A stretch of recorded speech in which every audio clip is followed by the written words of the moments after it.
Hey, what's up, y'all? It's Tati with a review of Rampage. Now, I'm not gonna lie, I made a New Year's resolution about being consistent with these reviews, and I do think that I haven't missed anything since the new year. However, sometimes Rampage doesn't even feel worthy enough of a review. Honestly, I'm a little disappointed. I was kind of thinking, all right, the pay-per-view is this weekend. They're probably going to go out their way to do something a little different, something that people are going to want to see.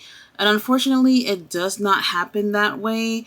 So we start off with LFI versus The Acclaim. And honestly, I'd rather see LFI than The Acclaim. The hype for The Acclaim has definitely died down. It almost seems like after they lost the title, AEW just didn't know what to do with them. We do see them a bit often in the ring, but I just feel like we're just not seeing the best that we can possibly get from these guys. I do feel like, even though this match was pretty great, I felt like it was better because we had LFI in the ring. Now, they're really, really talented, especially Rouge. I don't even know why Rouge is not part of the International Battle Royal match. He's somebody that, whether he's heel or not, I think he'll do a really great job at, moving forward in the company. He always have great matches.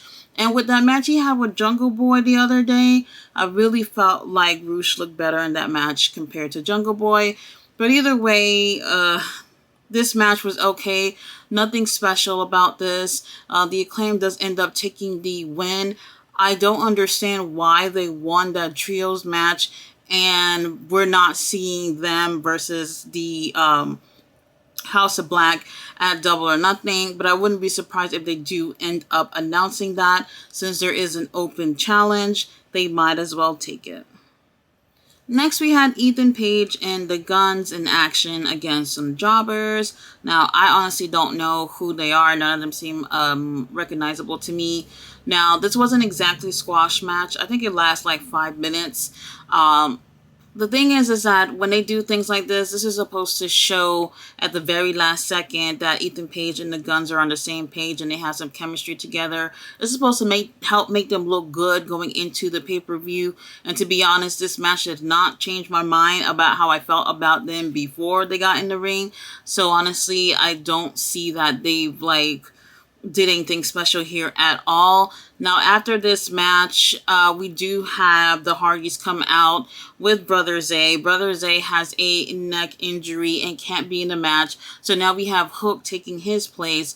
And to be honest, I'm just like, this is what we're doing with Hook now. Like, he literally should be doing some type of singles competition. He could have literally been in that International Battle Royal match. It just doesn't make sense what they're doing with him. They started off, you know what, I'm just going to say, I didn't really care for them having Hook have, really quick matches.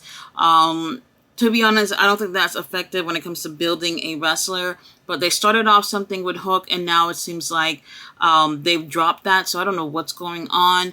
But either way, we're going to have Ethan Page and the Guns versus Hook and the Hardys. And in my predictions, I predicted that the Hardys and Hook would take the win. Unfortunately, the Ethan Page story, it's going to continue. I'm over it. Next, we had Britt Baker and Hikaru Shida versus Nyla Rose and Marina Shafir. I haven't seen Nyla and Marina in quite some time. I don't know where they've been, but it's nice to see that there are other girls in the AEW roster. This match, I don't feel like was anything special. However, I do think that they're not moving the right way with a lot of these girls, especially when I look at somebody like Marina. She's super talented.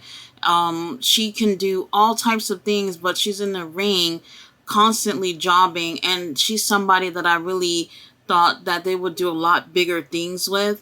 Now, I did see her around WrestleMania weekend. She was on Bloodsport 9, and I felt like she was a little bit more of her element on that show versus here in AEW. I'm not sure what's going to go on with her being over there, but now that Roderick Strong is signed, I don't think she's going anywhere. I just wish they would do so much better with these girls.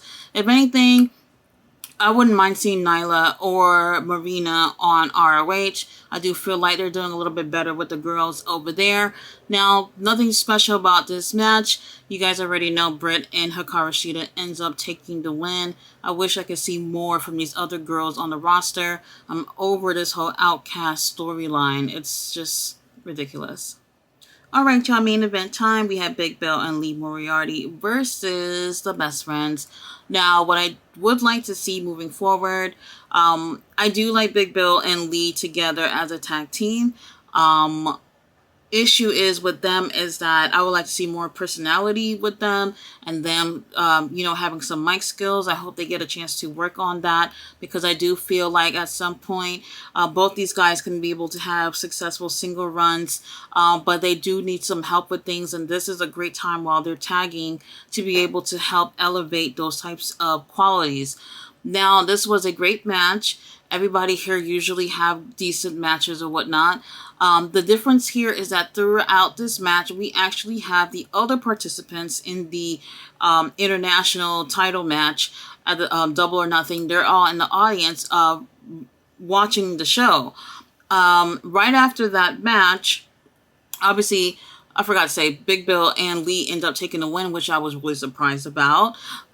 They took the win, and Big Bill gets into like a little shouting match with the guys that's outside in the audience. And then he got physical with Bandito. Then Bandito was like, hell nah, you are not going to put your hands on me. They start fighting. And then everybody got help from the audience and started fighting with each other and whatnot. So these are all the participants that are in the match. Now, what it seemed like was that the guys who are less likely to win are the ones that were brawling. And then we had some guys make their way down to the ring, such as Brian Cage, Swerve Strickland, Keith Lee. Who else am I missing? I think Dustin Rhodes as well. I think they're trying to show that maybe these guys are going to advance more into the match compared to everybody else. To be honest, I'm a little disappointed that this just seems like almost a tag team / trio battle royale. Everybody's going to be for themselves, but there's going to be so much bullshit going on because there's a lot of storylines playing out between all these teams in here. So it's going to be a huge distraction at this, battle royal match. So I think that might be an issue as far as how great the match will be. But either way, I am kind of banking on that this is going to be a solid pay-per-view.